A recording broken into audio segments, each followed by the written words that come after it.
Just let me say what the main theme of what I'm going to say today is. I'm going to talk about the notion of representation, which is a very common concept in culture studies and in media studies kinds of work. But I want to explore the idea a little bit, and I want to try and say something about how I understand representation working and why it's a more difficult and more complex subject than it appears to begin with. I'm talking about largely visual representation, or the examples I'm going to try to cite are from visual representation, but I think what I'm going to say has a bearing on the practices of representation in general.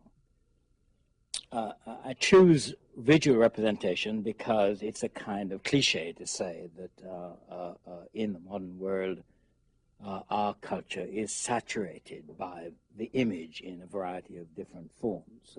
The image itself, whether moving or still, and whether transmitted by a variety of different media, seems to have become the privileged sign of late modern culture. And late modern culture is not only that culture which one finds in the advanced industrial, post-industrial societies of the Western world, but because of the global explosion in communication systems, it is also the saturating medium, the saturating idiom of communication worldwide. So I think to try and take the idea of representation to the image is an important question.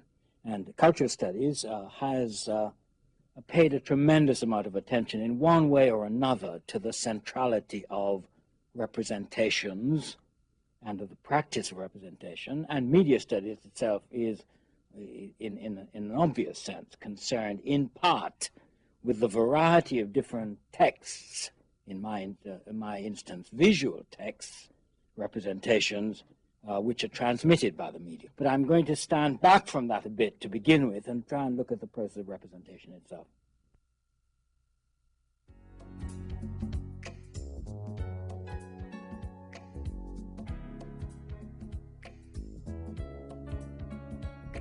Now, the word has a kind of double meaning, even in its common sense, understanding. It does mean to present, to image, to depict, to offer a depiction of something else. And the word representation or representation does sort of carry with it the notion that something was there already and through the media has been represented. Nevertheless, this notion that somehow representation represents a meaning which is already there is a very common idea, and on the other hand, one of the ideas that I'm going to try to subvert. So I give you the common sense meaning to try to take it back a little bit in what I'm going to say. But then there's another understanding of the word representation which also plays a role in what we bring to this topic, because we speak of political figures as representing us in some way. We don't probably say that very often these days because we may not think they represent us very well, but they're sort of supposed to represent us, and in that sense, they stand in for us. They are our representatives. Where we can't be, they can be. So the notion of something which images and depicts and that which stands in for something else, both of those ideas are kind of brought together in the notion of representation.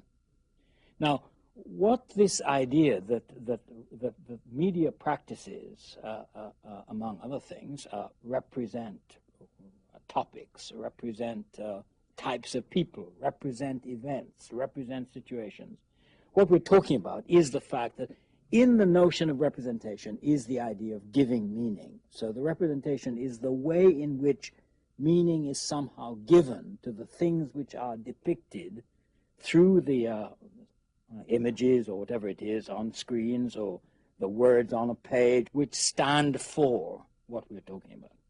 And if you think that the meaning that it is giving is very different from or a kind of distortion of what it really means, then your work on representation would be in measuring that gap between what one might think of as the true meaning of an event or an object and how it is presented in the media.